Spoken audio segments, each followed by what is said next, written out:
Prasad Garu.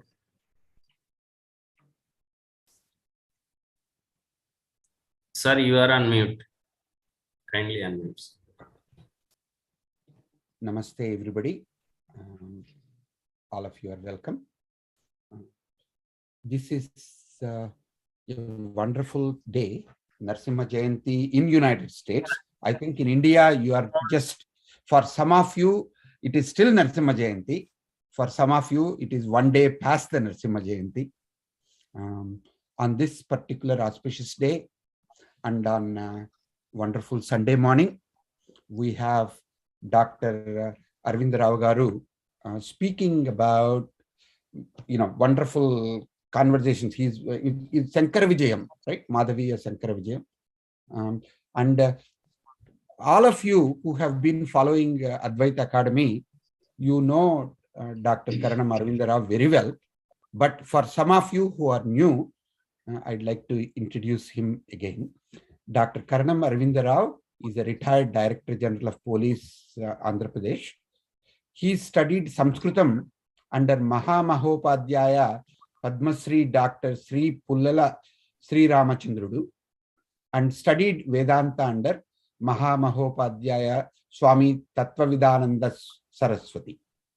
He has authored many books on Hindu philosophy, and he has graciously agreed to give the talk today. Aravinda Rao Garu, your turn, sir. I'm looking forward to it.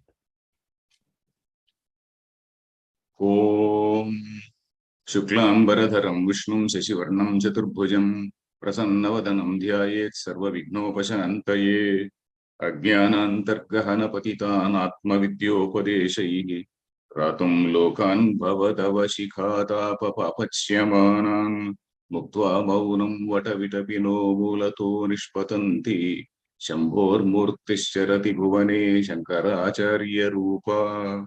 Om. Namaste, everyone. First of all, I would like to thank Sri Nitin Sridhar of Indica Moksha for having given me this opportunity to read Shankara Vijayam. Otherwise, probably I would not have read Shankara Vijayam. Probably I would have missed it out. So he gave me this opportunity. He asked me to give about 5 talks on 5 consecutive Sundays. But on one Sunday, I could not come. So I have to restrict it for 4 Sundays only. And I'll try to do as much, my bit to do justice to the text, because the text is quite huge. The text is about, it is having about 1,500 verses. And it's a fairly big text. So I'll try to do justice to the text. And Indica Moksha is again, it is having this oneness festival quite often. And this time, it is my good fortune that I am asked to speak on this Shankara Vijayam. So first of all, let me tell about the book. There are said to be about more than about 15-20, around 15-20 books on the same name, that is Shankara Vijayam, by different authors. Naturally, different versions will be there, different versions about where he was born, where he left the mortal body, all these details and all the various details, all those things, they do vary. But then, and there is a lot of debate. There is a lot of debate about when this particular text was also written. And there are also some theories that it was written sometime in the very early, or rather in the 19th century by somebody. So all these debates are there. keeping out all those debates, I will just go into the text straight away. And this text is, you see, it is the version which is accepted by Sringeri Peetham. Different Peethams, we also have different Peethams, they do accept different versions. Sringeri Peetham is accepting this particular version called Madhaviya Shankara Vijaya. Madhava is another name for Vidyaranya. Again, there is also a dispute about that. So I cannot go into that. So it is called Madhaviya Shankara Vijayam, said to have been written by sage Vidyaranya. And we all know Vidyaranya, he was the person who established that Vijayanagara Empire. He was the man who brought Harihararaya and Bukkaraya, who had already got converted into some other religion and again brought them back to Hinduism. And then he established that Vijayanagara Empire and all that. Later, he also headed the Shankara Peetham in Sringeri. So that is the background. He was not merely a philosopher, he was a great social activist also, like Shankaracharya. We have got such great activists, starting from Vyasa. Vyasa was one such person. He was not merely a philosopher, but he created such a great social impact. He was a social reformer. He was just created such great social impact. If we see Mahabharata and also Srimad Bhagavatam, we see several cases about his reformatory spirit. By being within the fold of the Upanishads and within the fold of Veda, Vedic Dharma. Then again, we see Shankaracharya. Then again, another man we see is Vidyaranya. So such a great person has written the biography. We have to again see whether it is actually a biography or something more than that. So the story of Shankaracharya, let us say, he has written the story of Shankaracharya. And for those who are interested, there are two Sanskrit commentaries also on this text. They are called, one is called Dindima. The Dindima Vyakhyanam is by one person called Dhanapati Suri. And another Vyakhyanam, Advaita Rajya Lakshmi. The writer's name is not mentioned in that edition. There is a Devanagari edition printed by Anandashrama Press, Pune. It is dated 1891. It was printed. And the book has got both the commentaries. There are some other texts which contain only one commentary. So it is like that. So I do not know whether there are any more commentaries on this text. So the Shankara Vijayam, the writer himself called this a kavyam. And we know what is a kavyam. Kavyam is something where there is some stylized expressions. There is a very liberal use of all figures of speech, very liberal use of metaphors, similes, a liberal use of hyperboles, and such way of presenting we find in the kavyam. So some such thing is also, we find it here. In addition, in the beginning, if we see, in the beginning it has got some little bit of mythological element also in this. Like in a mythology or in a Purana. In a Purana, what happens? Usually there is some crisis, some sort of social crisis on earth, and all the gods, they debate about it. And usually they go to Brahma, and then they tell about this crisis, and Brahma leads them all to Vishnu. So that is a familiar picture we find in the Puranas. Depending on which Purana we are reading. If we are reading Vishnu-based Purana, all people go to Vishnu. So something like that. But here, all the gods, they do confer that there is some crisis. There is a metaphysical crisis. There is a philosophical crisis on earth. And so we are supposed to see that things are rectified and we have to establish peace, establish Shanti on earth. So that is why they go and request Shankara, Lord Shiva. They go to Kailasam and request Lord Shiva. So this is something which is, if we can say, which is something which is a mythological element, which we find in the text. But otherwise, we also see beautiful descriptions about Shankara, not only about the physical aspects of Shankaracharya, but the intellectual aspects of Shankaracharya. And again, very, very beautiful descriptions about various other people like Sage Vyasa, Gaudapada, all these people. Then again, there is the main rasa. In fact, Kavyam also has got one rasa, a predominant sentiment, what we call a predominant sentiment. And in this Kavya, the predominant sentiment is said to be Shantarasa. Shantarasa. That is because the aim of this text is to establish peace on earth. How can peace be established? Shanti. Shanti, how can it be established? Shanti can be established in two ways. That is, you bombard a place with bombs and then finish off everybody, and then there you say, yes, we have established Shanti in Afghanistan or some such place. But the word Shanti comes from the Sanskrit word Shama, a Sanskrit root, Shama. Shama is Antarindriya Nigraha Shamaha. It is said, Antarindriya Nigraha. We are controlling our own mind. By controlling our own mind, by controlling our own raga, dvesha, and all our negative sentiments, we are dealing with the world in a very pleasant way. We are seeing divinity in everybody. We are respecting everybody. So when we are doing that, naturally there will be Shanti. So Shanti is by understanding reality. Shanti can be by bombarding. Shanti can be by propagating reality. What is reality? And explaining that reality to everyone. Explaining it to everyone so that all people, they live in peace. So that is the reason why that Shanta Rasa is said to be the predominant element in this text. Then again, of course, in a kavya, there are other sentiments also, other rasas also. So here we have some Bibhatsa Rasa in one or two episodes. That is one episode where Kapalika comes, in another episode where some other people, there is a fight with the Kapalikas in Karnataka Desha. So all these, one rasa. Similarly, Shrungara Rasa is also there, where Shankaracharya is said to have done Parakaya Pravesha, that is gone into the body of somebody else. So that also we'll see. So there are different rasas which are portrayed in this kavya. So in this kavya, the Nayaka, every kavya has got a Nayaka. Nayaka means the lead person. The lead person obviously is Shankaracharya. And the Upanayaka. Upanayaka is the second in command. The second in command seems to be Mandana Mishra, because on Mandana Mishra and Ubhaya Bharati, there is a whole chapter explaining how they got married and all that. It is a very wonderful description about the social practices of those days. So that is again, we see Mandana Mishra as the Upanayaka. There are several other people, Upanayakas. So the mythology, coming to the mythological element, of course, when we go into the text, I will explain. So then another question will come. Can this book be taken as a sort of biography? In English, there is a word called hagiography. Hagiography is something which is the story of saints, a sort of glorified version of the life of saints. So is it something like that? Maybe somewhat similar to that, because even prior to Shankara Vijayam, there was a Buddha Charita of Ashwaghosha. Buddha Charita of Ashwaghosha probably would have served as some sort of model for Vidya, we do not know. So there were some texts already in this particular genre.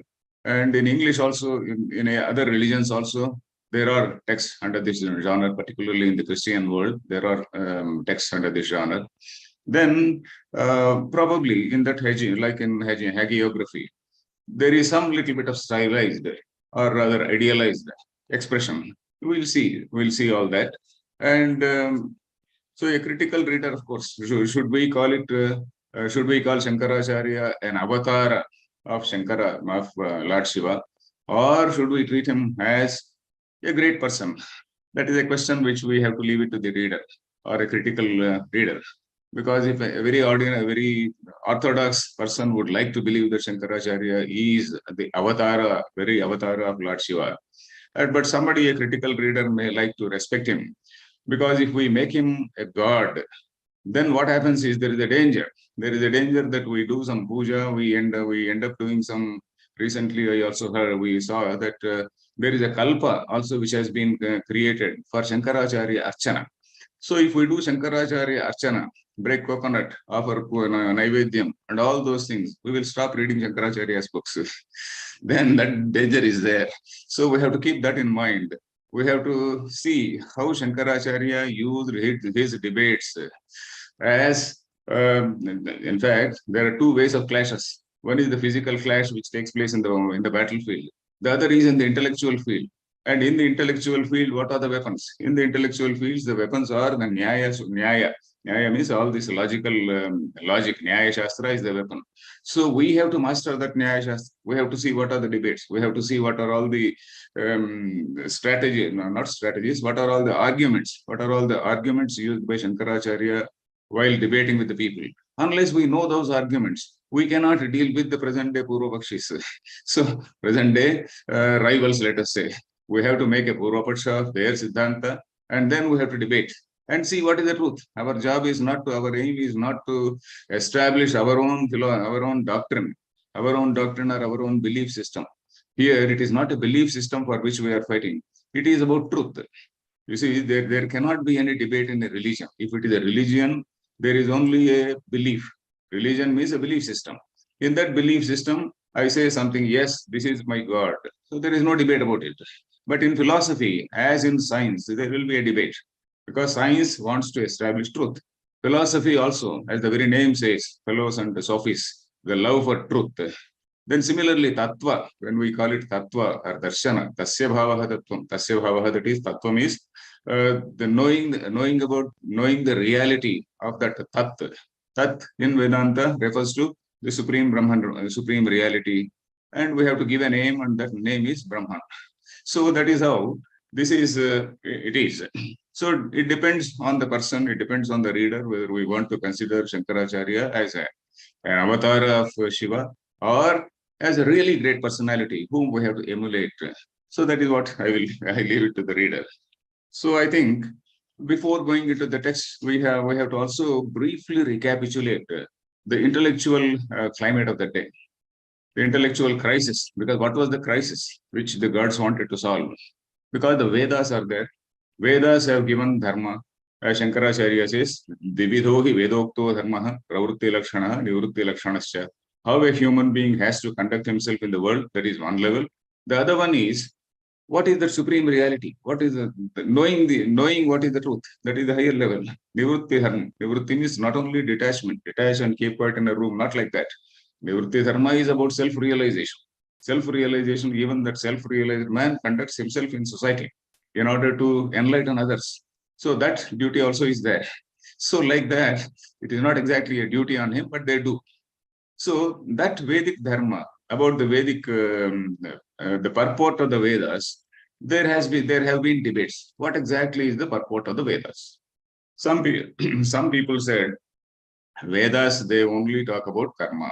They are called the karma mimamsakas. They just say karma is the only thing which is told in the Vedas. Amnayasya kriyarthatvat.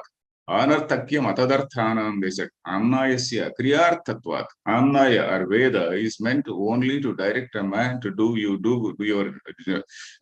conduct yourself in this particular way. You do this particular yajna, another particular yajna. You will get a particular loka by doing a yajna.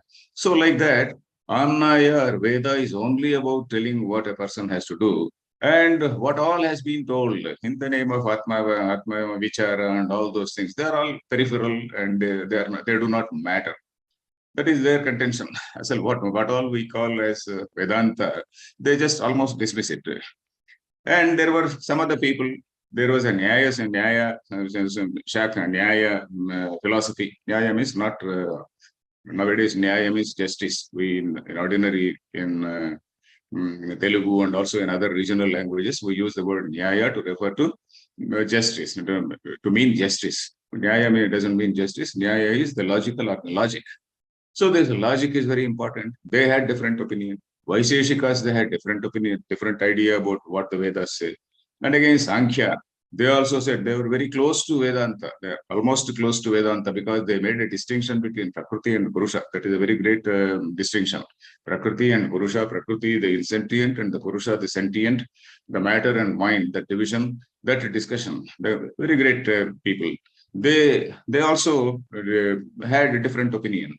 And Advaita Vedanta, that says that there is only one reality, that supreme Brahman, that supreme Chaitanyam, what we call Satyam Jnanam Anantam Brahma, that is the only reality which is manifesting as the whole universe. Whereas Sankhya people, they say that the universe is something different, and Purusha is something different.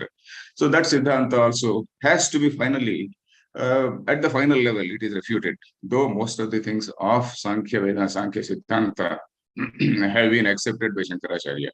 And not only Shankaracharya, by Sage Vyasa himself. Then again, the Buddhists are there. Buddhists, they say they do not accept the existence of that Sat, a permanent Sat.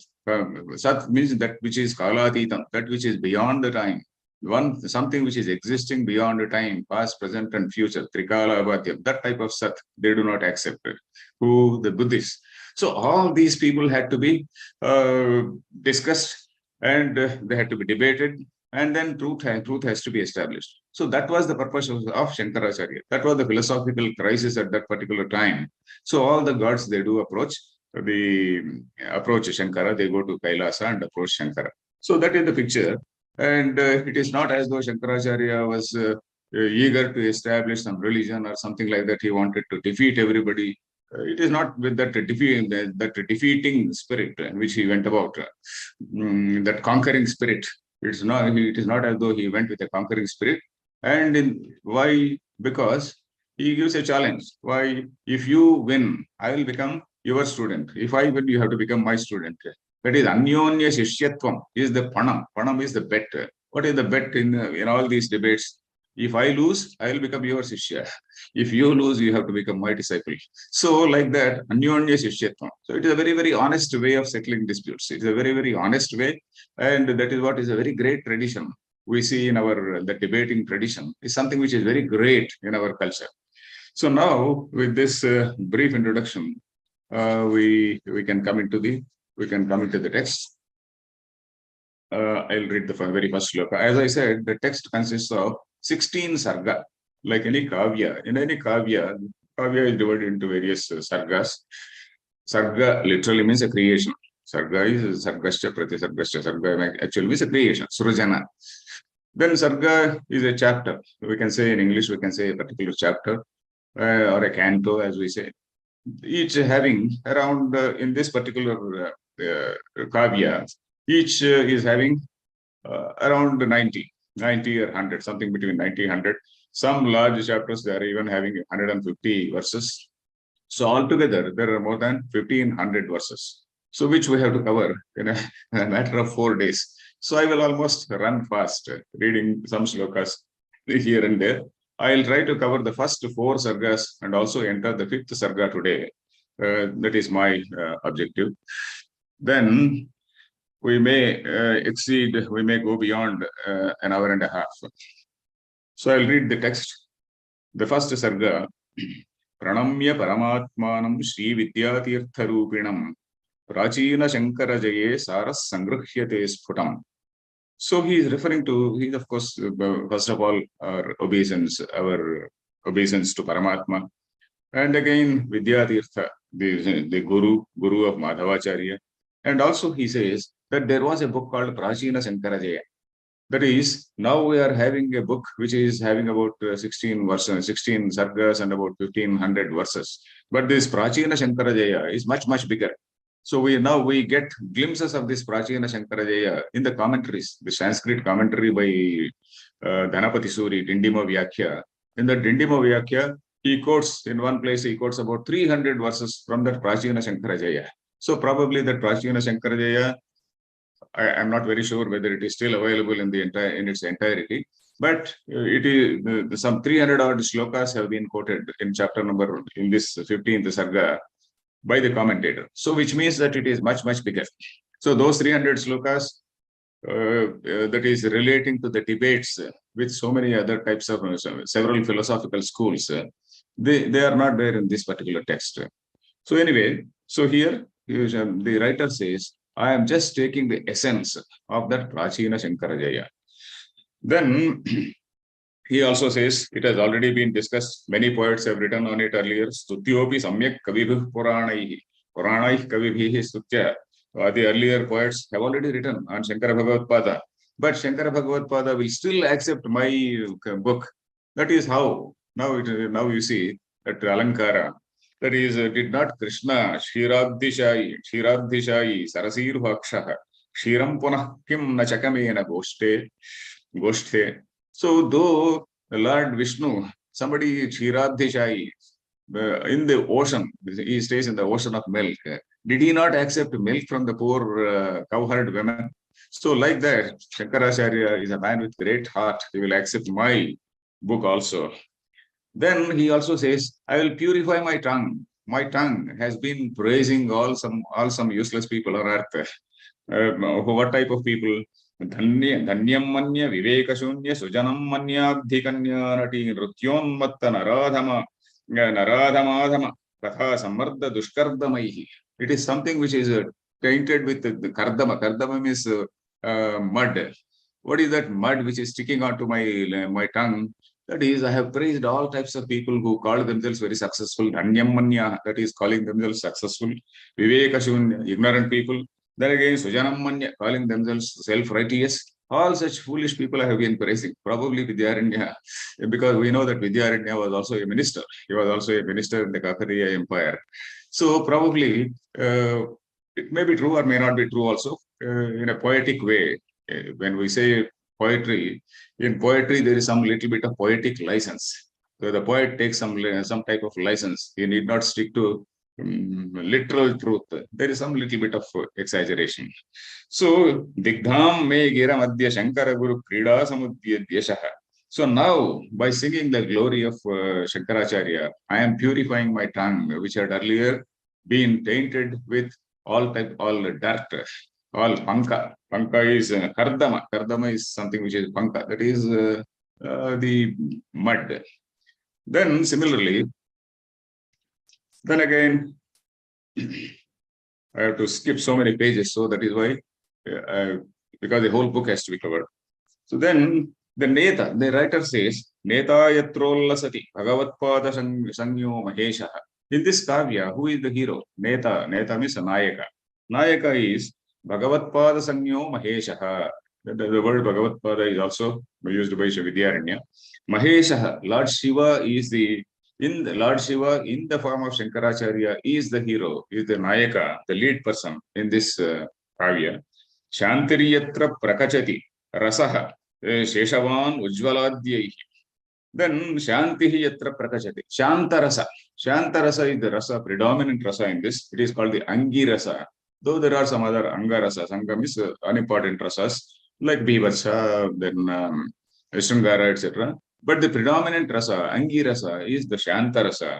Then what is the phalam? Avidya Kshatirapi phalam. The destruction of avidya, destruction of ignorance is the phalam, is the fruit of this particular kavya.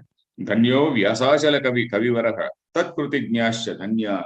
So that Dhanya Vyasachala Kavi, it was the earlier Prachina Shankara Vijaya, which is written by Vyasachala Kavi. He is actually a Dhanya. His life is something great.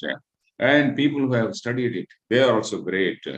So then again, we see a small description about various sargas. In the very first sarga, there is the introductory sarga, where all the gods, they go to Kailasam, and then they request Shankara. Then again, sarga 2 talks about the birth of Shankaracharya. And sarga 3 talks about the sarga, the description of sargas also is in the introductory chapter of the text. Sarga 3 is a very detailed description about Mandana Mishra and all the Shambha and Ubhaya Bharati. Then again, Sarga 4, where Shankaracharya's life up to his 8th year. Sarga 5 talks about his taking up of sannyasa and going to King of Govinda Bhagavatpada. Then again, Sarga 6, Shankara Bhagavatpada starts propagating Atma Vidya. And Sarga 7, he also meets Vyasa, sage Vyasa. Of course, there is a question. Is a sage Vyasa a contemporary of Shankaracharya? We should not deeply question those things, because sage Vyasa, we have to accept that sage Vyasa also has got a way of manifesting himself whenever he wants. So he appears before Shankaracharya in the form of an aged Pandita. So that is how we can accept it. Then approval by sage Vyasa to show that Shankaracharya is very much in the Vedic tradition. That's a very important thing.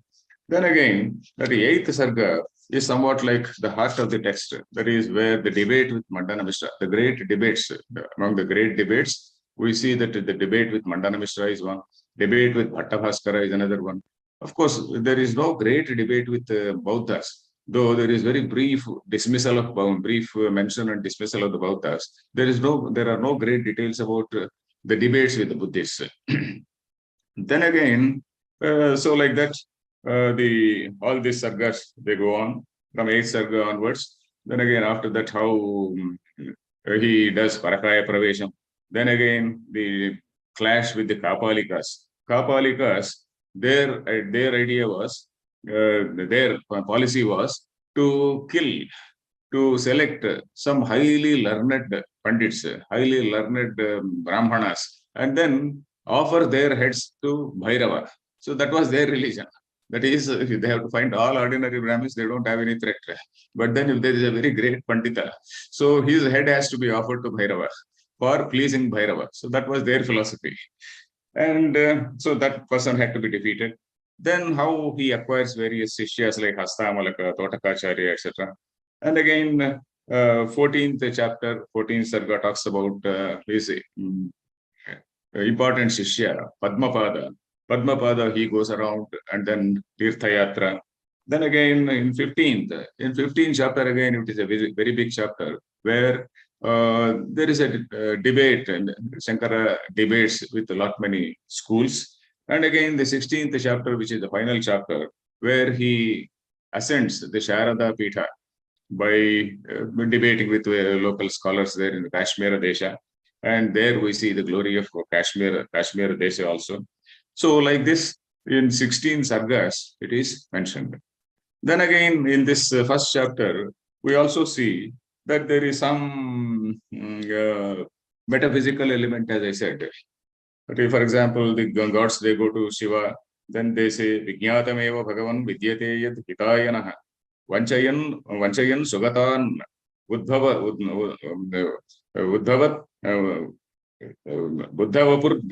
Buddhavapurdhari Janardana. Buddhavapurdhari Janardana. You see, Janardana, or Lord Vishnu, is said to have taken the form of Buddha in order to deceive people and put them in wrong ways.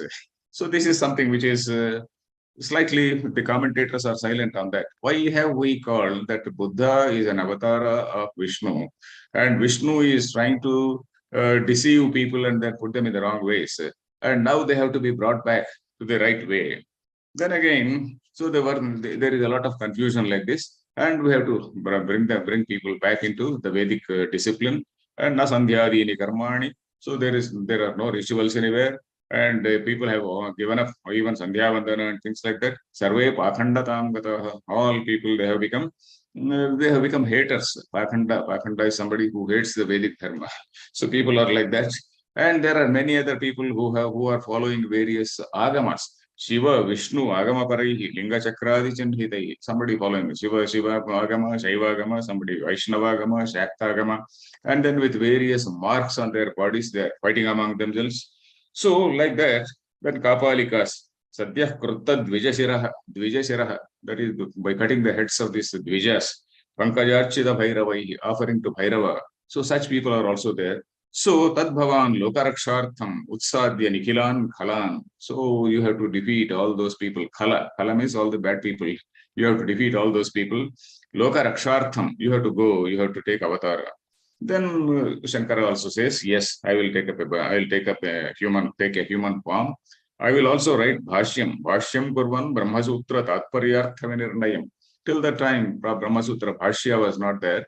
So I will write Bhashya on the Brahmasutras. We know that Brahmasutra by Badarayana or sage Vyasa. That was the first great attempt to establish the unity of thought in the Vedas. You see, Vedas, they say very many things in very many places. And people can wonder if there is no explanation about how they give one meaning. Samastanam Vedanta Vakyanam Advaye Brahmani Tatparyam. That is what Shankaracharya says. That is, all the Vedanta Vakyas, they are their Tatparyam. The ultimate goal is to establish or tell about one reality, Advaye Brahma, the one reality, and one and non-dual reality. So like that, Eka Vakyata has to be established. Unity of thought has to be established. So how can it be established? How was it established? The first unifier in our society was probably Badarayana, also called sage Vyasa. Again, there is a debate whether they are both one or not. But anyway, that was the first attempt. And Shankaracharya's great contribution is, you see, the only thing which Lord Shiva is saying is about Bhashyam. That is Brahmasutra Bhashyam. That is, so much of importance is given to Brahmasutra Bhashyam. because that is something which is uniting the whole society, uniting the whole humanity, not as though it is uniting Hindu society alone. These are principles which are applicable to all human beings anywhere on earth. So it is to be understood. So Bhashyam Kurvan Brahmasutra Tatparyartha Vinirnayam. So then again, now he says, okay, I will appear as Yatindra Shankaro Namna Ravishyami Mahitale. I will appear in the name of Shankara. And again, then again, he also says, you also take up forms. You will also take up forms. And then somebody becomes Kumarila Bhatta, somebody becomes Padmapada, somebody becomes Mandana Mishra. So like that, he tells all these people. Then he says, Madhyamam Kanda Muddhartum Anugnyato Mayaivatau Avatiri Amshatu Humau Sankarshana Patanjali. Already Sankarshana, Patanjali, those people are already there. You also take up forms. And who are the other gods who take up human forms? Kumara Swami is said to appear as Kumarila Bhatta. Kumarila Bhatta is much older than Shankaracharya. So which means that Kumaraswamy appeared first as Kumarila Bhatta in order to revive the Vedic religion. Then again, Brahma appeared as Mandana Mishra. Mandana Mishra also is much older than Shankaracharya. So Brahma also took human form, appeared as Mandana Mishra. Then again, Vishnu appeared as Padmapada. Padmapada is a student of Shankaracharya. Then again, who else? Indra appears as one king called Sudhanva. And Kumaraswamy or Kartikeya appears as Kumarila Bhatta. Of course, there is one question here. Vishnu appearing as Padmapada and as a student of Shishya of Shankara. We should not think that Advaita Vedanta is about Shaivism. There are many people who think that Shankaracharya was a follower of Shiva. Very many people, they think that Shankaracharya is a Shiva worshipper. Shankaracharya is not a Shiva worshipper. Shankaracharya, in fact, we see in this very particular text, Shankaracharya is stotrams on Lakshmi Nrasimha. As Prasadji just now said, today is Narasimha Jayanti. So Nrasimha Stotram is there very much on for two occasions, not on one occasion. Nrasimha Stotram in that one occasion, and again later also Nrasimha Stotram again.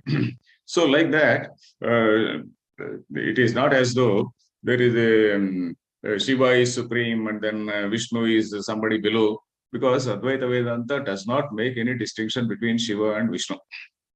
It depends on the Purana. Suppose if we take a Vishnu Purana, in the Vishnu Purana, Vishnu is supreme and all other deities are associates, his associates. If you go to the Shaiva Puranas, then Shiva is supreme and all other people like Vishnu, Brahma, etc., they are all his associates. It is not like the Abrahamic religions which say, my God is the only God and all other people are figures of Satan. We don't say that. Vaishnava does not say that Shiva is a Satan or Satan. Similarly, Shaiva Purana or Shiva Purana does not say that Vishnu is something devil.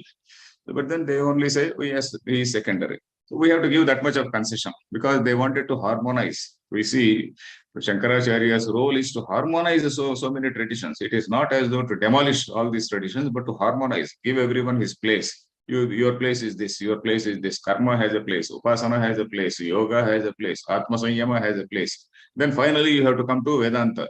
It is not as though you settle down at the level of Yoga itself or settle down at the level of Karma itself. And but you have to come to Atma Vishara. You have to come to this contemplation on what is the nature of reality, what is who am I? That Vichara has to be done. So then again, there is some description here in the very first sarga. Kumarila Bhatta. How Kumarila Bhatta? He established Vedic Dharma, who preserved Vedic Dharma. There are certain mentions here that Kumarila Bhatta, how he went in the guise of a scholar and learned Buddhism from the Buddhist scholars. And again, he came out and then debated with them and defeated them. And after that, with the help of one king, he destroyed all the Buddhists. This is something which is not corroborated in history, because there is, here it is mentioned that there was a king named Sudhanva, and that king Sudhanva, on the advice of Kumarila Bhatta, he gave orders to kill all the Buddhists. It is not like that. It is not borne out in history, because there was no such king. Because the shloka says, shloka number 93, A setoho a tusharadrehe bauddhan a vruddha balakam na hanti yassa hantavyo bhrutyan ityanvashat nrupaha. So the king gave an order from Setu, that is Rama Setu, and up to Tusharadri, up to Himalayas, the whole land, wherever you find Buddhists, you kill them. So there was no such king at that particular time, Sudhanva. There was no king in the entire Indian history. There is no king named Sudhanva. And there was no king at that particular time who had jurisdiction all over the country. That is also we see. So probably it is a sort of poetic license, or we have to take this in a figurative way. Destroy means we should not take it literally. We have to take it in a rather figurative way. So that is how this particular first sarga comes to an end. And we have already spent about 40 minutes. We have to cover at least 4 sargas. So I have to run fast. Dvitiya sarga talks about the scene is Kaladi. The scene is Kaladi. There, Shankar Lord Shiva, first of all, he appears as a Swayambhu Linga. Purnanadi Punyatade Swayambhu Lingatmana Anangadhak Avirasi. Anangadhak means the person who killed Manmatha. So he appeared as a Swayambhu Linga. Then again, of course, there is a king. There was a person named Vidyadhiraja, a very learned person named Vidyadhiraja, who was learned in all Shastras, Tarka, Vyakarana, Mimamsa, all the Shat Shastra. Shat Shastra, in olden days, Shat Shastra Panditas, that is all the Astika Darshanas, that is Nyaya Vaisheshika, Sankhya, Yoga, Purva Mimamsa, Uttara Mimamsa, all these Shastras, they accepted the authority of the Vedas. They were called the Astika Darshanas. And so the knowledge of all these Shastras was also required. And knowledge of other schools like Buddhism, Buddhist, Buddha, Jaina, Charvaka, all those things were also required in order to debate. So scholars in those days, they had knowledge of all these things. It is not as though we read only Vedanta now, and then we don't read other philosophies. So this is a lesson to the present day scholars also, that we should also know what the other the Siddhantas say. And then only we will see where we stand. Till we see other Siddhantas, we will not know our own strength. Then Vidyadhiraja was a person, and he was a great scholar, true to his name. And again, he married. He had a son named Shiva Guru, and there again there are several shlokas which talk about how marriage has to be done. Right, marriage has to be done at the right time, and then how a wife has to be chosen. And getting children again, it was a duty in relation to preservation of dharma. That is dharma praja sampatyartham. That is when in Hindu marriage, the objective of marriage, one main objective of the marriage is to preserve dharma, not only for the gratification of kama. Gratification of kama is very much there, but at the same time, dharma praja sampatyartham, in order to beget children, in order to preserve dharma through those children. And the forefathers, in other words, they would be desiring the marriage. You see, he writes, Tattat kulina pitaraha sprahayanti kamam tattat kulina purushasya vivaha karma. Suppose my great grandfather is there. So that great grandfather will be watching me, whether I get married and whether I get child or not. So this is also a lesson to modern day youth who don't get married till their 35th year or so. Then Shiva, this Vidyadhiraja's son, his name is Shiva Guru. He actually wanted to be an Aishtika Brahmachari. He wanted to take up sannyasa. But then Vidyadhiraja goes, and then he goes to the Gurukula, brings him home, and then performs his marriage, finds a good bride. I will skip all those things, that selection of bride and all that. Then Vidyadhiraja, the father, also examines his son Shiva Guru in various Shastras, and he was also delighted that he was groomed quite well in all the schools of Vedanta. Gurumate Kanabhum. So in all those Shastras, he was very much learned. And he searched looked for a bride, and he performed the marriage of Shiva Guru. And Shiva Guru and his wife, they lived very happily. But for a long time, they did not have children. So they worshipped Lord Shiva. And Shiva appeared in the dream of that Shiva Guru. Deva Krupa Paravasho Vijaveshadhari Pratyakshatam Shiva Gurum Gata Atta Nidram. When the Shiva Guru, when he was sleeping, so this Shiva, Lord Shiva, appeared in the form of a Digvijaya. And then he said, yes, what do you want? Then again he said, Shiva Guru, he said, I want a son. So Lord Shiva gave an option. Do you want to have a son who will have a short life, but he will be a Sarvajna, all-knowing? Then again, or you can have many children who will be fools, who will be very ordinary, run-of-the-mill types. So what do you want? So he says, I want to have only one son who will be a Sarvajna. He may be short-lived, but I want one son. So you see the priority of that gentleman. Putrostu me bahugunaha prathitanubhavaha sarvajnata padam iti rita abhashe. So he says, I want one son who will be a Sarvajna. Then again, so then we see that Shankaracharya is born, and then how Shankaracharya is born. There is a lot of description about how that Shiva Guru's, the Shankaracharya's mother, there is a description about her and the bodily changes in her. Again, very beautiful descriptions, which I have to skip. And Shankaracharya was born when all the planets were in the right position, that is Lakne Shubhe, Shubhayute, Sushuve, Kumara. So she gave birth to a baby, and then the entire nature rejoiced. Vriksha, Halata, Kusumarashi, Halan, Yamunshan. That is all the Vrikshas, Latas, they showered flowers at the birth of Shankara. The whole nature was delighted at the birth of Shankara. And we see that there were very special birthmarks on the body. That is Murdhani Himakara Chinnam, Murdhani on the forehead. There was a Himakara Chinnam, that is the sign of a crescent moon. Then Nitale Nayananka, Nital again in the forehead. Nayananka, that is the mark of that third eye. Amsayoho Shulam, and on the shoulder, there is a Shulam mark on the shoulder.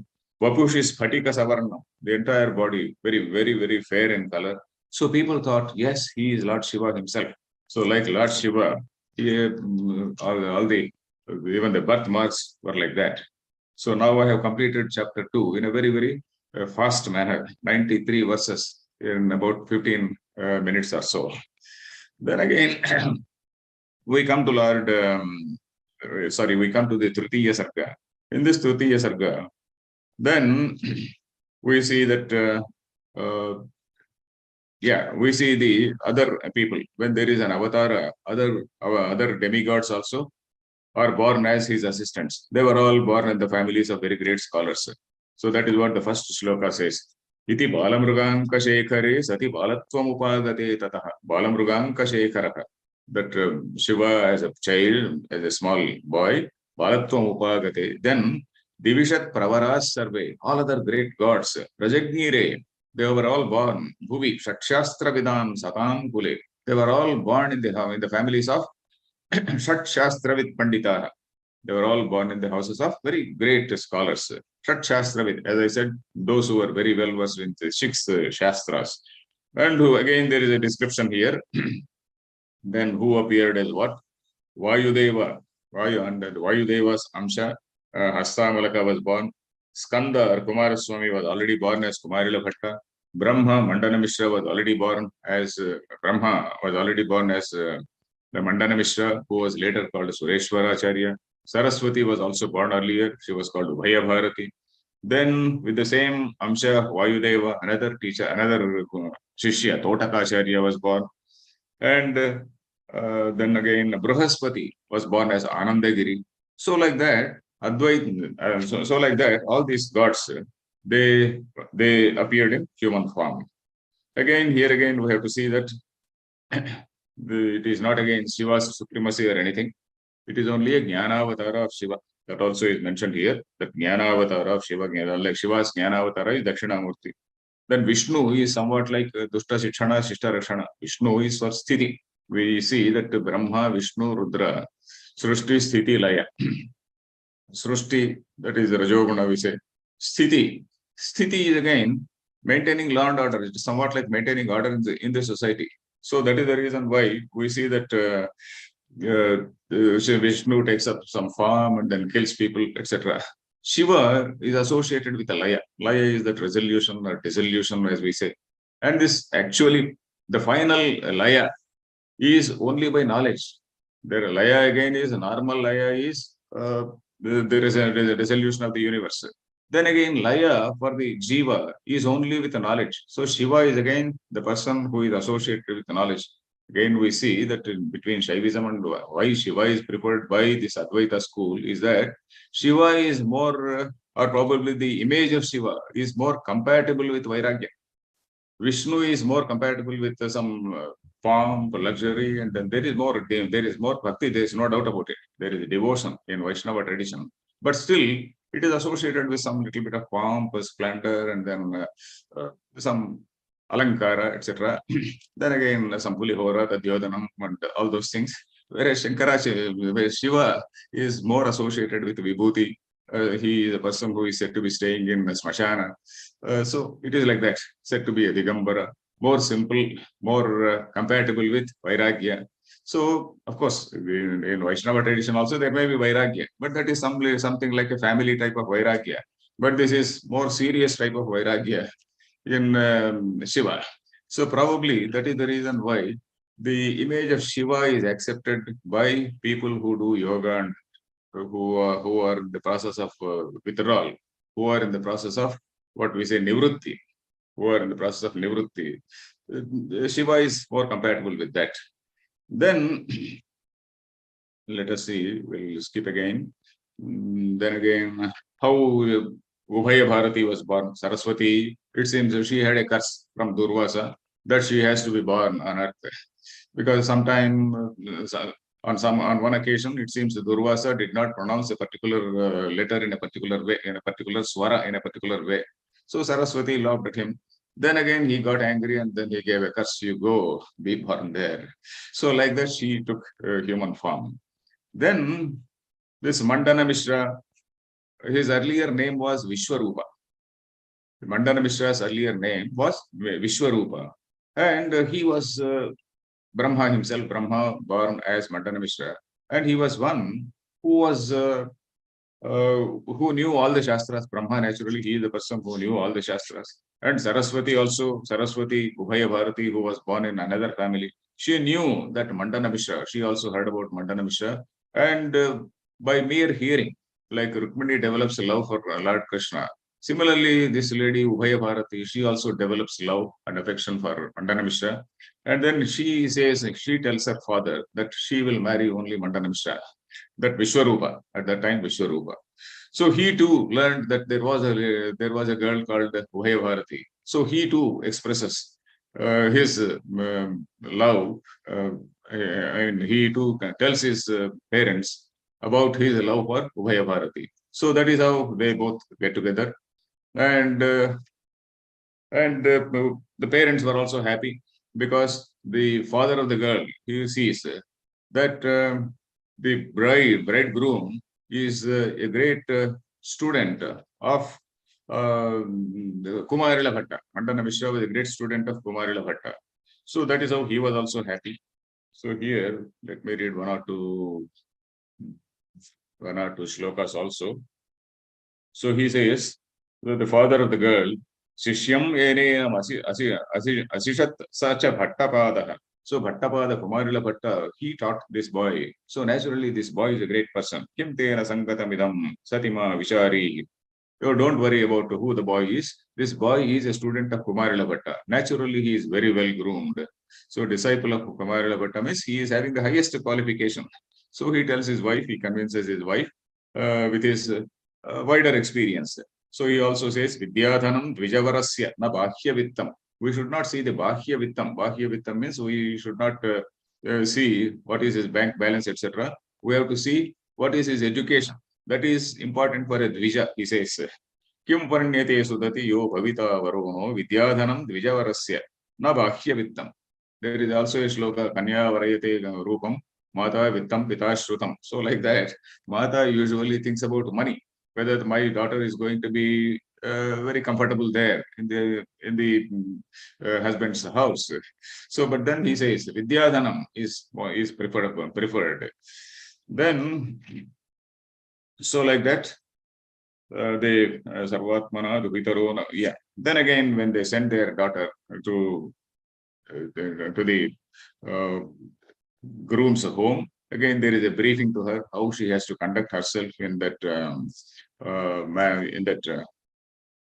in-laws house, etc.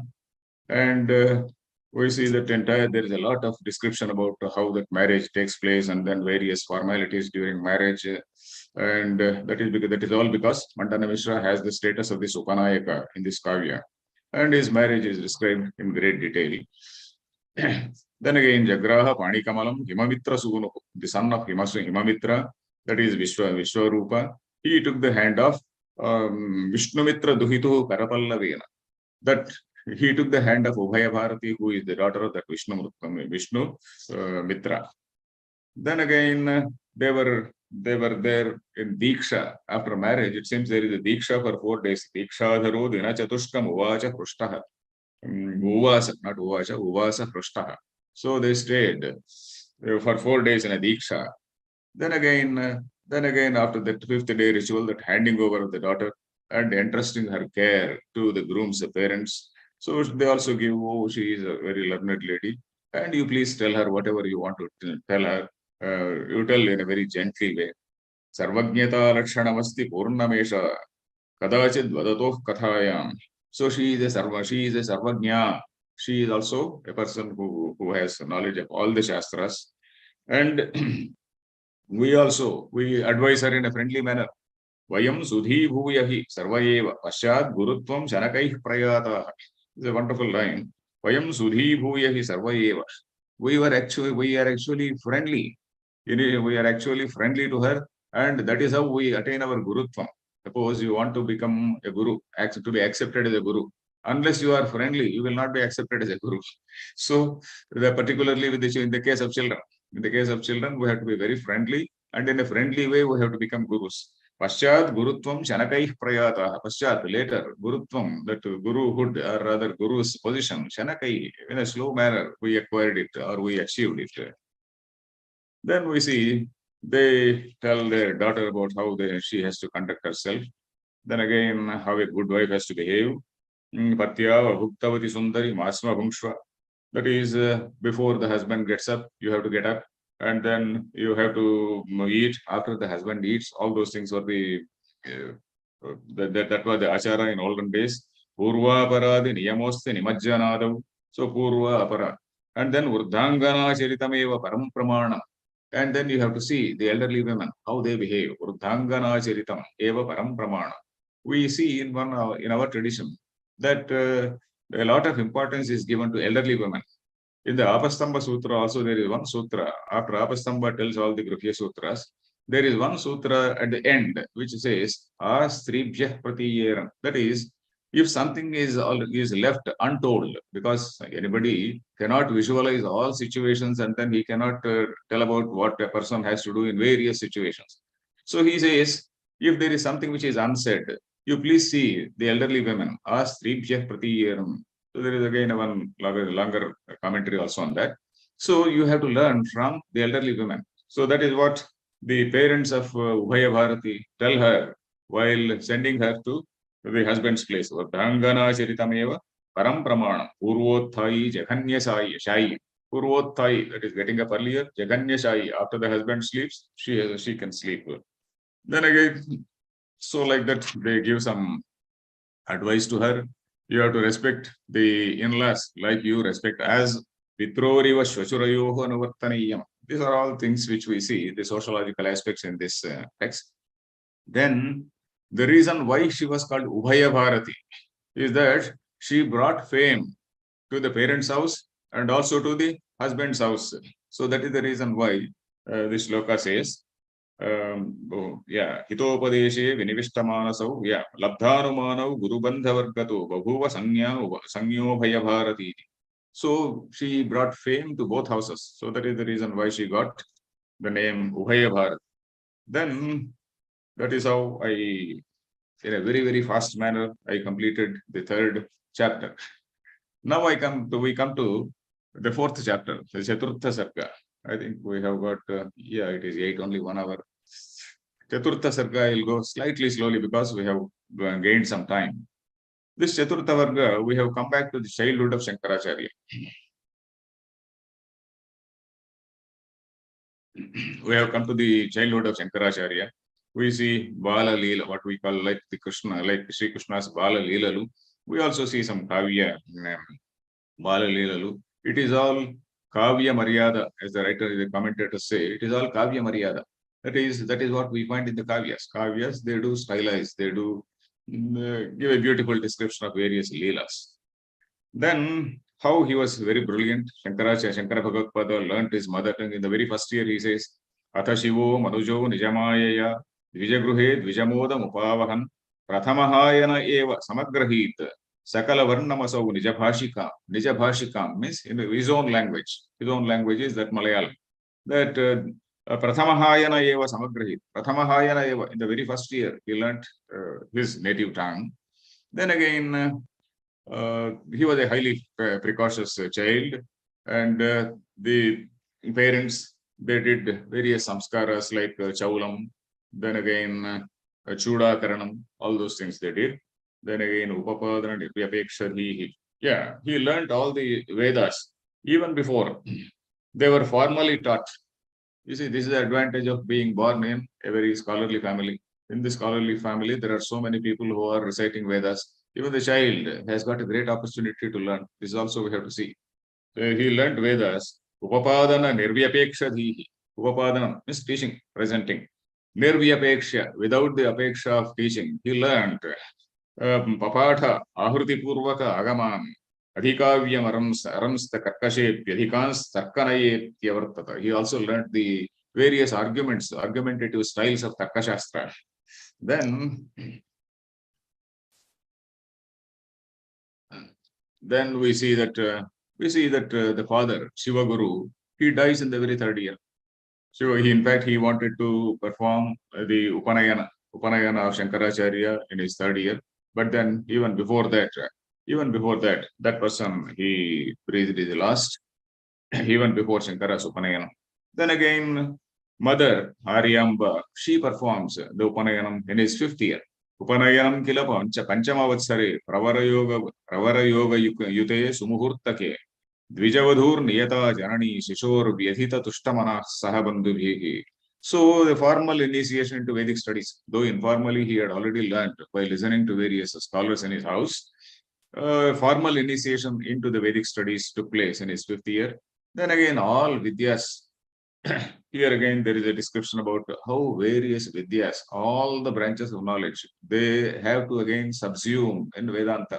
Like Narada, Sanat Kumara Samvada in the Upanishad.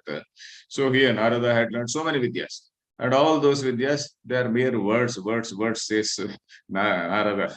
So like that, the shloka says, Anvikshaki Nyaya Shastra, Anvikshaki Aikshi Tantre Parichitihi, Atam Parichiti Ratula, Kapile, Pitam Patanjalam Bha, Kapilam is Sankhya, Anvikshaki is Nyaya, then again Patanjalam Bha, that is Patanjali Yoga Sutra, Paramapi Viditam Bhatta Ghattartha Tattvam, Bhatta Mimamsa, he learned. Then again, all these Shastras, they give only limited happiness. Yattai Saukhyam Tadasya Antarabhavat Amala Advaita Vidya Sukhesmin. Amala Advaita Sukhe. In this Advaita Sukha, all other Shastras, what all happiness, all other Shastras they give, they become subsumed. Kupe yorthassa tirthe supayasi vidate antar bhavetyam. So this is somewhat similar to the Gita shloka, Yavarthavudapane sarvatas samplutodake, where you find water everywhere. Where is the need for a small kupa? Vedas are like small kupa or a well for a person who is already enlightened, who has gone beyond the Vedas. So like that, the Advaita Sukha, the Advaita Ananda or Brahmananda is something in which all other Shastras, what all little happiness, all other Shastras they give, they all get subsumed in this thing. Then again, after this Bhikshatana, We come to a small incident. We all know very well that is Kanakadhara Stotram. That is Sahi Jatu Guru Kulevasam Savayobhi Saha Vrikshalipya Lipsaya Bhagavan Bhavanam Dvijanmano Ranahinasya Vivesha Kasyachit. So he one day, while going for Bhiksha, we know that brahmacharis, they had to live by Bhikshatanam in olden days. You see, Grihastha's duty was to give food to brahmachari and also to sannyasis. And that is the reason why Grihasthashrama was very, very important. Grihasthashrama, in fact, Grihastha had a greater burden. He had to earn money, he has to earn whatever resources, and then again feed the brahmacharis, feed the sannyasis. So it was so. So one day he went for collection of bhiksha. Bhikshatanam again is a brahmachari dharma. It is not due to poverty, because Shankaracharya was not a poor man. We see earlier in the background, the description of Shivaguru, he was a fairly rich man. And when he died, the property was entrusted to, the entrustment of property was done to the relatives who were looking after this Aryamba.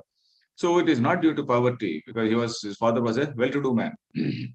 But then Bhikshatana was the dharma. It was actually mandated by dharma, that is to teach humility, and also probably in the process they also see the way, nature of the ways of the world. So that household lady, that lady, so she was in a very great distressed position. Oh, what is our life? We are not even able to give food to a Vatu. Vatu is a brahmachari. So we are unable to give food to a brahmachari. So she just gave one amalakam to this person, to Shankaracharya. Then again, Shankaracharya, his mind was, he was filled with compassion. He was totally filled with compassion. Karunam Vachanam Nishamya Sopyabhavat Jnananidhi Jnananidhir Dayardradhihi. That Jnananidhi, Shankaracharya, he became Dayardradhihi. His heart was filled with compassion. Then he told a stotram to Lakshmi.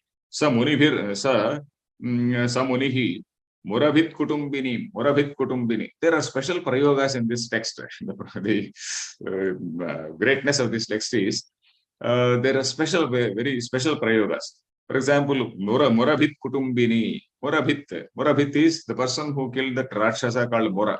Murabhit is Murari. Murari is Vishnu. Murabhit Kutumbini, the Kutumbini, the wife of Vishnu. That is Lakshmi. Then again, in the very next shloka, Atha Kaitabhajit Kutumbini. So she is that Kaitabhajit Kutumbini. That is, he is also the killer of Kaitabha. So Kaitabhajit Kutumbini, again Lakshmi Devi. So while referring to Lakshmi, we see Murabhit Kutumbini in one shloka, Kaitabhajit Kutumbini in another shloka. So she appeared, and then she says, this person, this lady has not done any punyam earlier. He has not done any punyam. So how can I give to this lady? So Shankaracharya says, he pleads to Lakshmi. She has at least given now this Amalaka to me, and I am very happy with this Amalaka. So seeing my happiness, you please give something to her. Then again, Saraswati accepts his argument. Then Phalamadya Dadasva Tat Phalam Dayaniyo Yedite Ham Indire, oh my dear, oh Goddess Lakshmi, I am requesting you for this fruit with which I am happy, you give phalam. Then, okay, Amuna Vachanena Doshita. So that lady, that Lakshmi Devi, was also happy by that one, by those words. Kamala Bhavanam Samantata, and this entire building. Kanakamala Kaihi Apurayat. She filled that house with Kanaka golden Amalakas, gold Amalakas. Then that was one thing. Then again, there is a description about, there is a large description, there is a very detailed description about the qualities, how various virtues, they came automatically to Shankaracharya. How, for example, you see, all branches of knowledge, they came to Shankaracharya. Like beautiful woman find an ideal husband. They say, Varamenam avapya vejire parabhagam sakalah kalapi. Samavapya nijojitam patim. Nija uchita pati. That is finding appropriate pati, husband. Kamaniya iva vamalochanaha. Kamaniyaha vamalochanaha patim iva. That is like beautiful women, they choose a husband, appropriate, befitting husband. So similarly, all these vidyas, they found this person to be the ideal person. So they all came so that this person does not misuse that Vidya, so that this person will know that Vidya thoroughly, enjoy that Vidya thoroughly. So if somebody, a person who is unfit, so he will misuse his Vidya. So like that, all branches of like that, all this description, there is a lot of, we can say, hyperbole is also here. And there are lot many Vyakarana Prayogas, new Vyakarana Prayogas. And we have to see that this particular text was also taught to students of Vedanta, like a Kavya. You see, Kavyam, if you take any other Kavya, there are very many other rasas which may be distracting to a Vedanta student, particularly for Naishtika Brahmachari. Suppose there is a Naishtika Brahmachari who wants to pursue that Nivritti Dharma. So for him, Kavyalapanscha Varjayet, so something like that, Kavyalapas, they may distract his mind, they may pull him out in some other direction. So leaving out all that, this particular text was taught because it has special Vyakarana Prayogas, all Alankaras in a very wonderful way. So this was a text and also a wonderful poetry. Then, now we get a pen picture of Shankaracharya. Shankaracharya's pen picture, or rather, imagine that the picture which we find here, that is, here we find that picture of Shankaracharya with a book in one hand and with the danda in another hand. What is that? Adaya Pustaka Vapu Shrutisaram Ekam. The summary of Vedas in the form of a book. Shrutisaram Ekam Pustaka Vapu, in the form of the body of Shrutisaram, that is the summary of Vedas. They have taken a form. And what is that form? Upanishad. So that is in one hand. So all the Upanishads in one hand. Shrutisaram Eka Hastena. Vadikurta Tad Gata Kantakanam Uddharam Arachayativa Vibodha Mudram Udbibhrata Nijakarena Parena Yogi. So in another hand, he is having this Jnana Mudra. Jnana Mudra, of course, we know that it symbolizes, that is the Jivatma Paramatma Aikyam. But here, the writer, he takes liberty to give a different explanation. What is that? Vadi Kruta Tadgata Kantakanam. All these anti-Vedic ideas which have been planted by various opponents. So various wrong doctrines, false doctrines, they have planted all thorns along the road. So it is as though he is plucking out all the thorns. So this Jnana Mudra not only symbolizes Jnana Mudra, Jnanam, that is Jivatma Paramatma Aikyam, but also it is as though plucking out the thorns which have been planted by various rival schools. Kantakanam Uddharayam Arachayativa. Kantakodharana, that is plucking out all these kantakas, thorns. So that is how the thorns which are planted by the rival schools. Then again, there is a description of his palm. Then again, 47th shloka. Then again, there is a description of his wide chest. His wide chest is so, it is so fine, so beautiful. He had such a nice personality. And in that, that wide chest, it is looking as though the Vijaya Lakshmi, it is the place for Vijaya Lakshmi to take rest there. And what type of Vijaya Lakshmi? Not the Lakshmi which we see in the case of Vishnu, but it's a different Lakshmi. Lakshmi does not mean only Vishnu's concert. Lakshmi is anything which is great. Then what is that? Sahasri, there is also a saying that Shruti, Trayi, Vedas, they are the Lakshmi. There is one particular line which I forget. So this Shakti, this Lakshmi, he is taking rest on his shoulder, on his chest. Why? That is, she is the Vijaya Lakshmi. And what type of Vijaya Lakshmi? Because he is going to defeat people in all these arguments, defeat people in debates. So that is how that Vijaya, Shankara's Vijaya or victory, Shankara Vijaya is victory. So in that Vijaya Lakshmi, this chest is, the broad chest is signifying, or rather it is a place for Vijaya Lakshmi to take rest in simple terms. So like that, there is a description of his few strong shoulders. And again, there is a description about this Yajnopavita, description about this Kantham, description about his teeth, description about his Kapola, that is cheeks, then description about his whole face, then description of eyes. So there is such a Tripundram also, all this Tripundram. Now we see another shloka, which I will read, shloka number 60 of 4th Sarga.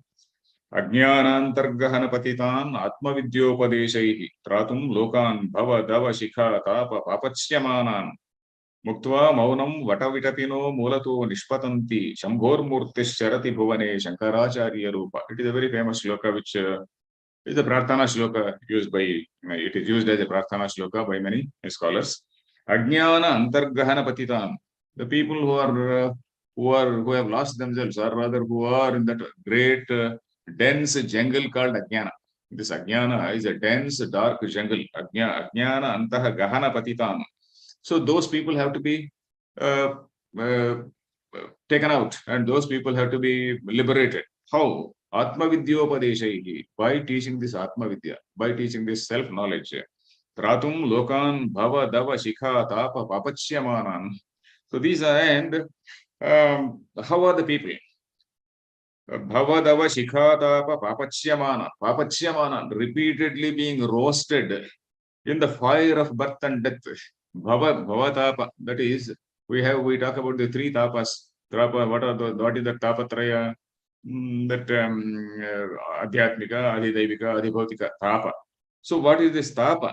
So from this Bhavadava Shikha, so this very birth itself is giving rise to so many tapas, so many types of heat. And you are liberating all those people from the fire, from the flames of this Bhavadava Shikha. Then for that, Muktva Maunam Vatavitapino Mulato Nishpatanti. So Dakshinamurti giving up his silence, who was sitting under the Vatavitapi, Vatavruksha. So he gave up his silence, and then he is the person again who is moving about in the form of Shankaracharya. Shambhor Murtis Charati Bhuvane Shankaracharya Rupa. This is again a very beautiful shloka, which again gives a pen picture of Shankaracharya. Then there is one shloka which is also significant. Amuna Kartavah Prasadhita Kratu Vibramshakarassa Shankara. So he says, 62nd shloka. That is, Shankaracharya, it is not as though he condemned Karma Kanda. Shankaracharya did not condemn Karma Kanda. We should see that Shankaracharya gave appropriate place to everything. It is not as though 10th class is not relevant. 10th class also is relevant, but we should not be happy with the 10th class only. So like that, he justified Karma Kanda for Chitta Shuddhi. Amuna Kratavah Prasadhita, all these Kratus, all these Yajnas, etc. Karma Kanda was all permitted. Kratu Vibramshakarasya Sasa Shankara. Shankara, who is the Kratu Vibramshakara? Daksha Yajna Nashaka was the Shankara. But here, this Shankara is also preserving this Yajna. So then again, here I read it out because Shankaracharya, people think that he was totally against karma. He is not totally against karma. He only showed its limitations. Then again, all this Nitya Nitya Vastu Viveka, Kshanti, Danti, all those things, Atma Gunas, they all came to him naturally. And then again, we see Shankaracharya, Prabodha, how his Prabodhas were there. There is a lot of description about that. Then again, I'm skipping many shlokas. Then again, Itihasas and Puranas.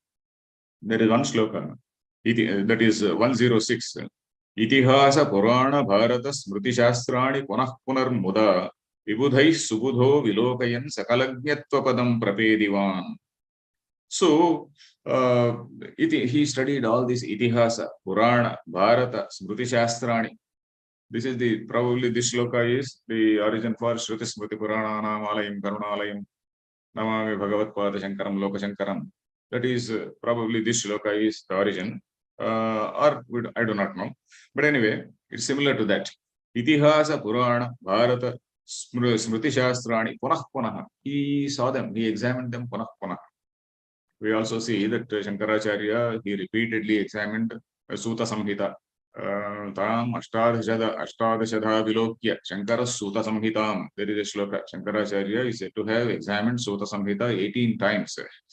Chakre Charirakam Bhashyam Sarva Shastrartha Sammatam. That is Sarva Vedanta Sammatam. Then Chakre Charirakam Bhashyam. That Chariraka Bhashya, Brahmasutra Bhashya, while writing Brahmasutra Bhashya, he is said to have examined the book 18 times. So like here also it says, he also examined Itihasa, Purana, Bharata, Smriti Shastrani, Vibudhai Subudho Vilokayan, with the help of scholars. and Sakalagnyatva Padam Prapedivan. So he has the tendency to harmonize various traditions. Then Sa Punah Puna Raikshata Adarat Vara Vyasika Shanti Vaktatihi. So particularly he studied the Shanti Parva of Mahabharata. Shanti Parva is one place. It's a very huge text, Shanti Parva and Anushasana Parva, where you have various instructions about dharma. So he examined that Shanti Parva, Punah Punah Aikshata Adarat with great respect, Vyasika Shanti Vaktatihi. That Shanti Parva, Vyasika, that is written by Vyasa. Then Samagad Upashanti Sambhavam Sakalagnyatva Vad Eva Shuddhatam. So he got that Sarvagnyatvam by studying all those things.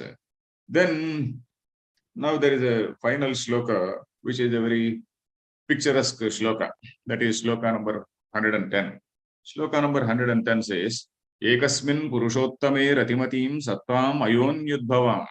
Now there is a description. I will tell the meaning first and then go to the shloka. Now we know that Ramayana, in Ramayana, Sita was abducted by Ravana. And Ravana came in the form of a Maya Bhikshu. So, but now here, Brahma Satta, or the existence of Brahman, Trikala Badhyatvam of Brahman, it is something which has been abducted by the Maya Bhikshu. Maya Bhikshu here refers to Buddhists, the various schools of Buddhists. So this Maya Bhikshu, these Buddhists have abducted the Sita, that is Brahma Vidya. This Brahma Vidya or Brahma Satta rather, not even Brahma Vidya, Brahma Satta is abducted, means they did not accept that Brahma Satta. They did not accept that the existence of consciousness also. Consciousness again is Kshanikam. It is not something which is Satyam. It is not something which is Satyam, but Kshanikam. So now Shankaracharya, he brought her back. He brought her back, and then he is the real Bhikshu, not the fake Bhikshu. Buddhist scholars, they were the fake Bhikshus who had abducted this Brahmasatta. So this real Bhikshu, he went and not resurrected. He brought her back. He recovered her. Then, like Rama got back Sita, Shankara brought back that Brahmasatta. He says, the shloka is like this. Ekasmin Purushottame Ratimatim Sattam Ayonyudbhavam. Every word is significant here. Ekasmin Purushottame. Sita was devoted only to Rama. Ekasmin Purushottame. But here, Ekasmin Purushottama. Purushottama means Parabrahma. Purushottama Prapti Yoga, in that meaning. So, Purushottama is Parabrahma.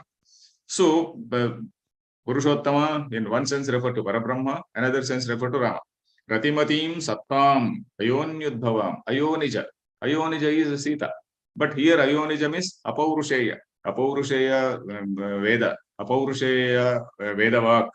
Or Apaurusheya Brahmasatta. So that Brahmasatta which is proved by Apaurusheya Vedas. So this Maya Bhikshu Hrutam Aneka Purusha Sakti Brahman Nishturam. Maya Bhikshu Hrutam. So abducted by this Maya Bhikshu. That is Buddhas on one hand or Ravana. Then again, Aneka Purusha Saktim, Sakti Brahmat Nishturam. She is very, very unhappy with the blame or allegation that she is Aneka Purusha Sakti. She is actually Ekasmin Purushottame Ratimati. But then she is blamed as Aneka Purusha Sakti. Aneka Purusha here does not mean many people. Aneka Purusha is opposite to Eka Purusha. Eka Purusha is one Purushottama.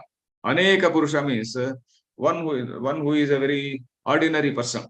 Aneka Purusha, for that Aneka Purusha, the meaning given is, Alpajanaha. The meaning given by commentator is Alpajanaha. Alpajana means an ordinary, very, very small fellow. So Aneka Purusha Sakti Brahmat. So she has been blamed that she is having asakti or desire for some ordinary fellow, that is Ravanasura. So such thing, Jitvatan Budhavairinaha. Priyataya Pratyaharad yes Shirad. So he Pratyaharad brought her back. Like Rama brought Sita back. He brought her back. Jitvatan Budhavairinaha. Budhavairinaha means Buddha means gods. Budhavairinaha means enemies of gods, that is demons. Priyataya Pratyaharad. Here again, Budhavairinaha. Another meaning is the Buddhists. by defeating the Buddhists, he brought back this Brahma Satta. That means he re-established the not supremacy. He re-established the Brahma Satta by defeating the nihilistic or arguments about momentariness of Chaitanya, and he brought her back. Aste tapasakaitavat. Tapasakaitavat means in the guise of that Kaitava. Kaitava means guise of. In the guise of that tapasvi, Trijagatam Trata Sana Shankara, the Shankaracharya, Trijagatam Trata. He is the person who is the hope for the three worlds. Trijagatam Trata, he is the savior of all the three worlds. So that is how this Chaturtha Sarga ends. So we have done 1.5 hours. I'll read a few slokas of, if there is time, I'll read a few slokas of Panchama Sarga and I'll stop today. So in this Panchama Sarga again, we see how Shankaracharya wants to take up Brahmacharya. So there is a small miracle here. So in order to help his mother, he requests Purna Nadi to change its course. And the next morning when she sees, the Purna Nadi itself has come very, very close to her house. So that small miracle is there. Then how Shankara, that local king, he comes to Shankaracharya. Initially, he sends word through his minister with a lot many presents and all that. But Shankara Bhagavadpada politely rejects and declines them. And again, now the king also is a very sensible person. The king himself comes to Shankaracharya. Then again, there is a description of the description about Shankaracharya. Then that king, he comes and reads out some Nataka. Nataka means plays. In English, we know this Kalidasa's Nataka like Abhijnana Shakuntalam, etc., Malavigagnitram, etc. So such plays, the king, in those days, the kings were also highly learned people. So, Tena Prushtakushalaha Shitipalaha, Svena Srushtamatha Shatravakalaha, Hatakayuta Samarpana Purvam, Natakatrayam Avocha Dapurvam, Hataka Ayutam. That is, he gave 10,000 gold coins he offered 10,000 gold coins to Shankaracharya, and he also read out the Natakatrayam. Then Shankaracharya said, you please take back this money. I don't want money. And you take it back and give to some poor people. Then, no hitaya mama hatakametat dehinastu gruhavasi janaya. You give to householders. I am a sannyasi. Why do I need money? Then the king, I want to give you a boon. What do you want? Then he said, I want to have a son. Okay, he blessed him to have a son. Then like that, then again he wants to see. Then at that time, various maharshis, all the great maharshis like who are they? Upamanyu, Dadhichi, Gautama, Tritala, Agasthyamukha, Samaya Yuhu. So various rishis, so many rishis, they came to visit him. So again, we have to see that they have that ability to take some human form and then come whenever they want. So that we have to assume, because it is a poetic license, we should not say, oh, Shankaracharya is in the 7th century. So Upamanyu, Dadhichi, Gautama, these people belong to some Krita Yuga, Treta Yuga. So we should not debate. So all these rishis, they visit Shankara. These are all the Kavya Dhorani. Then rishis, they discuss the Brahmavidya.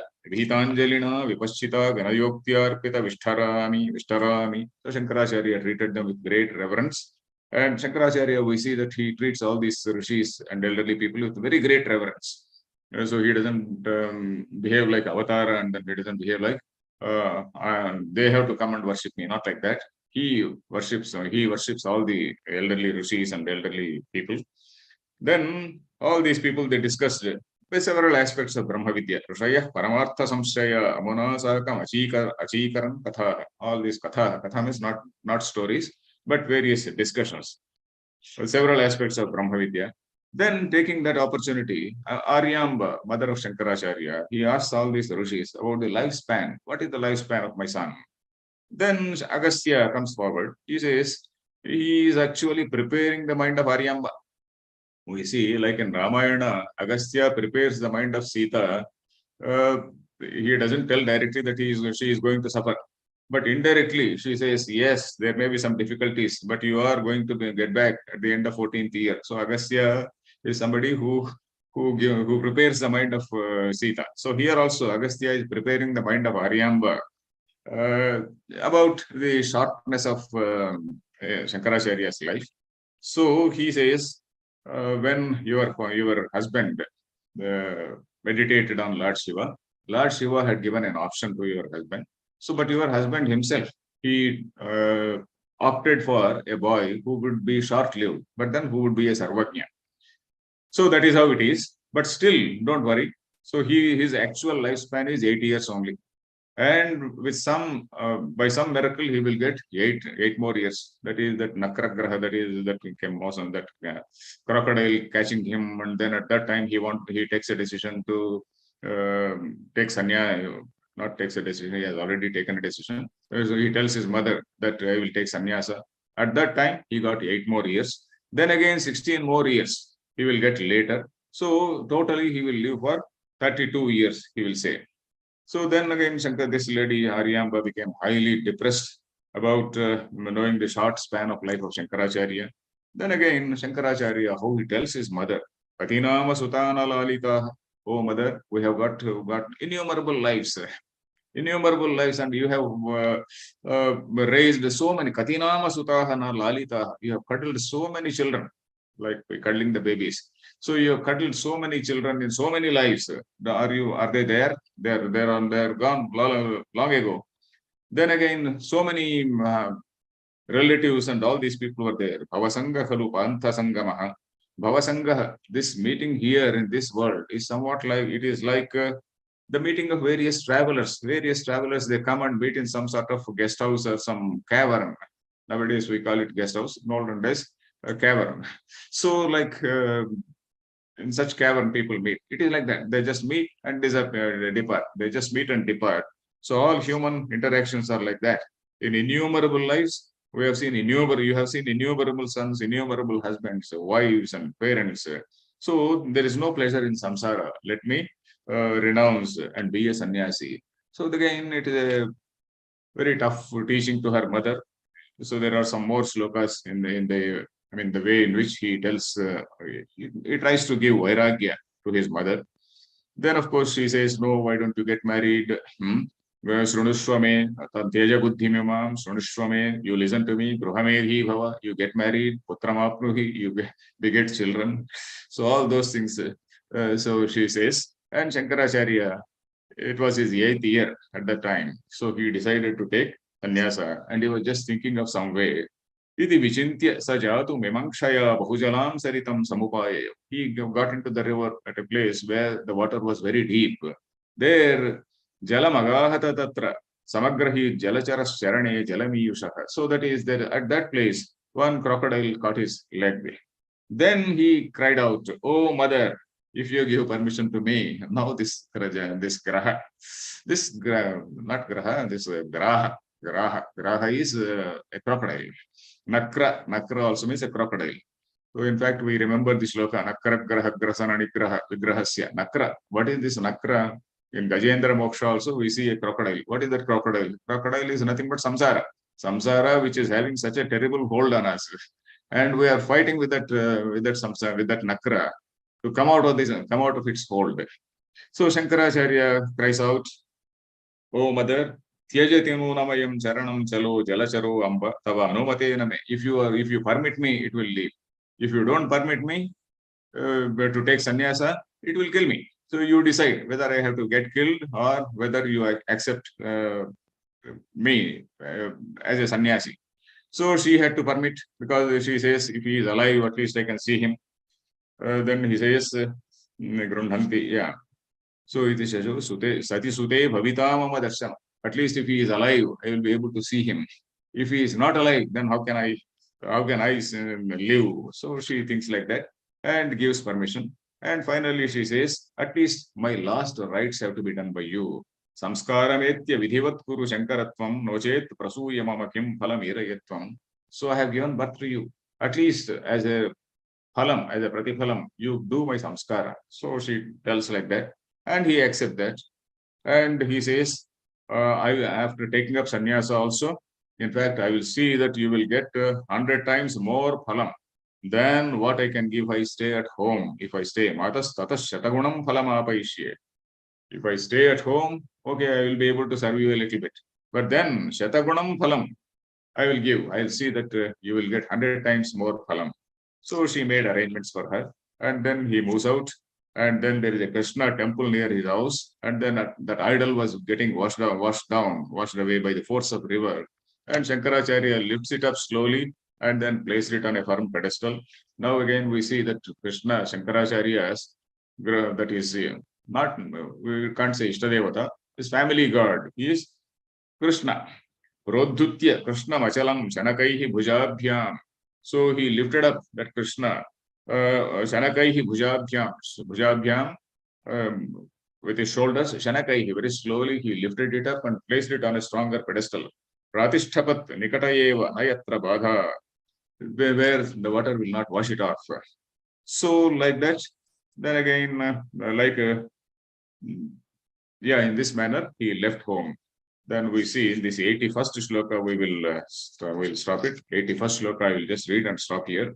Itham sudhihi sa niravagraha matro lakshmihi lakshmishanugraho ghataja bodhita bhavivedi ekantato vigata bhogya padartha trishnaha krishne pratishi nirataha niragat nishantat.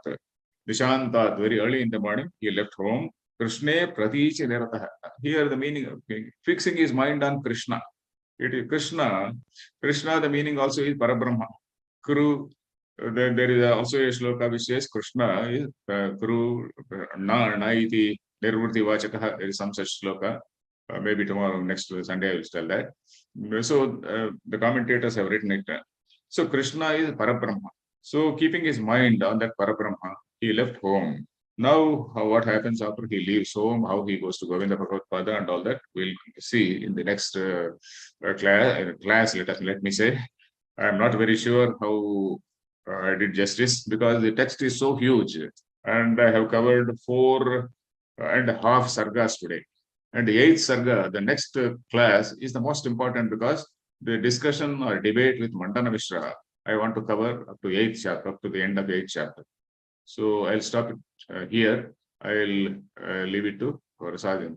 Floor to Prasad Gaipaji. Namaskar. Namaste. You really said very nicely, Raji. And I think, as you said, we have come to a very important part. He takes sannyasam, and now finding his teacher and everything else, it's going to be very, very nice in the next part. But you said the Madhaviya Shankara Vijayam is the one which probably is the most prominent that Sringeri Peetam has accepted. Yes.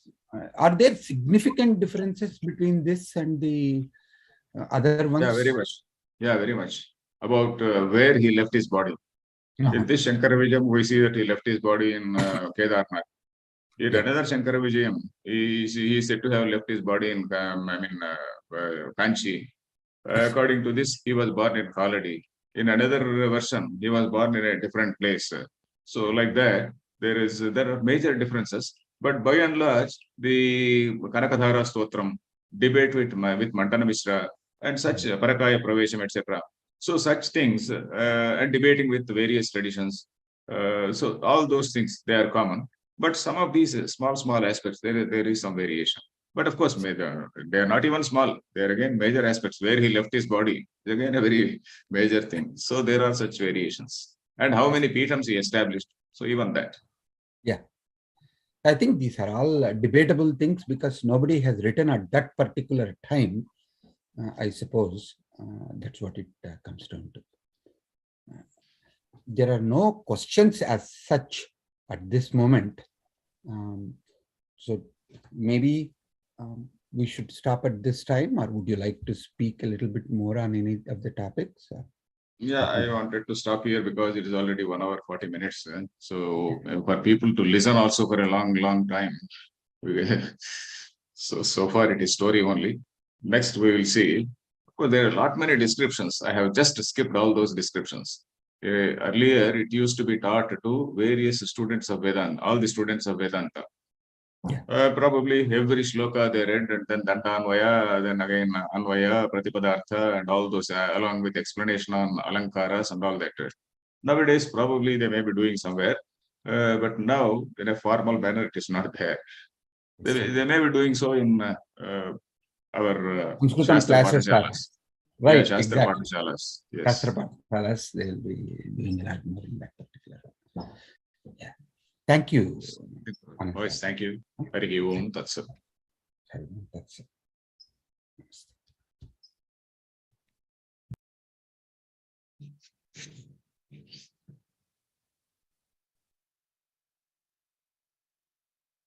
Yes, we have a very special weekend session in the evening. It's a interview with Professor Subhash Kak on Vedanta and science. So please do join. Thank you.